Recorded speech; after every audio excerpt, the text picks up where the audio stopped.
కొన్ని గ్రామాల్లో రసవత్తరంగా పోటీ జరిగింది. ముఖ్యంగా తిమ్మాయిపల్లి అనే గ్రామం బీసీ ఒక తల్లి కూతుర్ల మధ్య పెద్ద ఎత్తున హోరాహోరీ పోటీ జరిగింది. తల్లి పక్షాన బీఆర్ఎస్ పార్టీకి ఎమ్మెల్యే సంజయ్ గారు ప్రచారం చేశారు.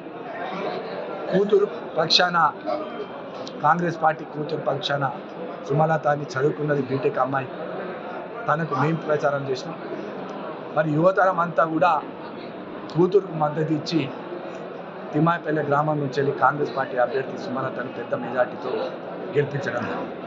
అదేవిధంగా ఇంకో గ్రామమైన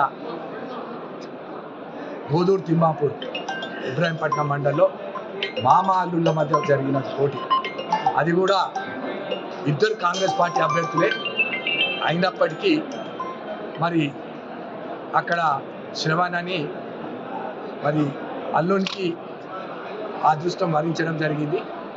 శ్రవణ్ కాంగ్రెస్ పార్టీ అభ్యర్థి, దేవేందర్ కూడా కాంగ్రెస్ పార్టీ అభ్యర్థి, ఇద్దరు కూడా మరి కాంగ్రెస్ పార్టీ నుంచి వెళ్ళి పోటీ చేయడం జరిగింది.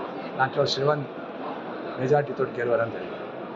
వీటన్నిటికీ కేవలం గత 2 ఏళ్ళ నుంచి చేస్తున్న సంక్షేమ పథకాలు, ఇక్కడ ప్రజల మధ్యలో ఉండి అధికారం లేకున్నా కూడా, నేను ఎమ్మెల్యే కాకపోయినా కూడా మా ముఖ్యమంత్రి రేవంత్ రెడ్డి గారు బీఫామ్ ఇచ్చిన వాళ్ళు ఎమ్మెల్యేలని చెప్పిన విధంగా మేము ఇక్కడ పనిచేస్తున్నాం. కాబట్టి ఇలా కాంగ్రెస్ పార్టీకి 15 ఏళ్ల తర్వాత అత్యధిక మెజార్టీతోటి మా అభ్యర్థిని గెలిపించడం జరిగింది.